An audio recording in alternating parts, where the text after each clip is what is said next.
جب بھی اس طرح کے واقعات ہوتے ہیں کہ کسی مسیحی لڑکی نے یا لڑکے نے اپنا مذہب تبدیل کیا ہے شادی کے لیے یا کسی اور وجہ سے، تو اس میں ایک بڑا اہم فیکٹر ہوتا ہے آئیڈینٹی کا، پہچان کا، کہ اس بچے یا اس بچی کی جو مسیحی پہچان ہے وہ کمزور تھی۔ اور 5 باتیں کوئکلی میں آپ کے سامنے روحانی پہلو سے رکھوں گا کہ کیسے ہم اپنے بچوں میں، ہم جو پیرنٹس ہیں، گرینڈ پیرنٹس ہیں، کافی بزرگ لوگ مجھے بیٹھے نظر آ رہے ہیں آڈینس میں، کہ اپنے بچوں میں ہم ان کی کرسچن آئیڈینٹی، مسیحی پہچان کو مضبوط کر سکتے ہیں۔ اس میں نمبر 1 بات ہے، اپنے بچوں یا بچوں کے بچوں کے ساتھ وقت گزاریے۔ Spend time with your children, parents, یا ود یور چلڈرنس چلڈرن۔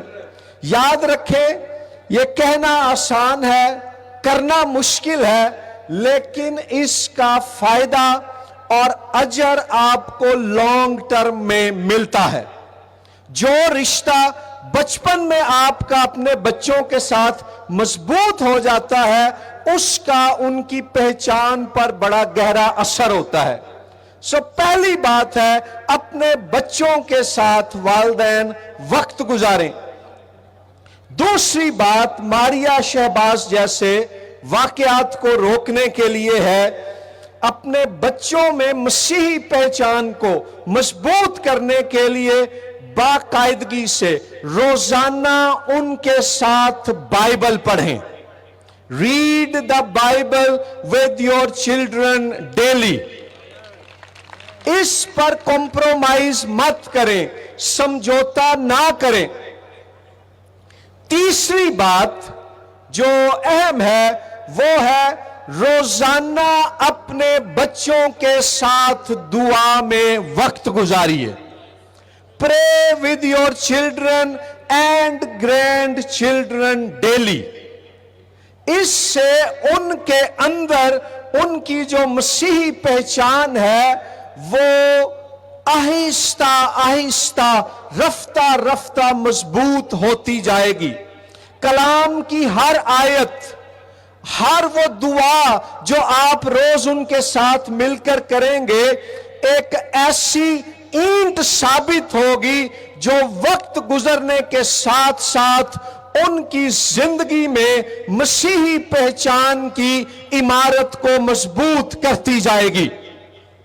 چوتھی بات، اپنے بچوں کے ساتھ مل کر ہر روز پاک روح کی حضوری کے متلاشی ہوں، کیونکہ روح القدس خداوند یسوع مسیح کی حضوری کو ہمارے درمیان لاتا ہے، جس سے ہمیں خدا کی نجات کا ادراک مل جاتا ہے، نئی پیدائش کا تجربہ حاصل ہو جاتا ہے۔ ہر روز اپنے بچوں اور بچوں کے بچوں کے ساتھ مل کر پیرنٹس اور گرینڈ پیرنٹس خدا کے روح کی حضوری کے متلاشی ہوں۔ اور 5ویں اور آخری بات یہ ہے کہ اس بات کی بھرپور کوشش کریں کہ آپ کے بچوں کے دوست دیگر مسیحی ایماندار بچے اور بچیاں ہوں۔ یہ 5 باتیں ماریا شہباز کیس کے نتیجے میں ہم سب کے سامنے رکھنا چاہتا ہوں۔ اپنے بچوں کے ساتھ وقت گزاریں، اپنے بچوں کے ساتھ باقاعدگی سے بائبل پڑھیں، اپنے بچوں کے ساتھ مل کر روزانہ دعا کریں، اپنے بچوں کے ساتھ مل کر ہر روز پاک روح کی حضوری کی تلاش کریں، اور اس بات کی پوری جدوجہد اور کوشش کریں کہ آپ کے بچوں کے دوست دیگر ایماندار مسیحی بچے اور بچیاں ہوں۔ God bless you. اس سے ان کی مسیحی پہچان مضبوط اور پختہ ہوگی اور ہمیں ایسے واقعات دیکھنے نہیں پڑیں گے۔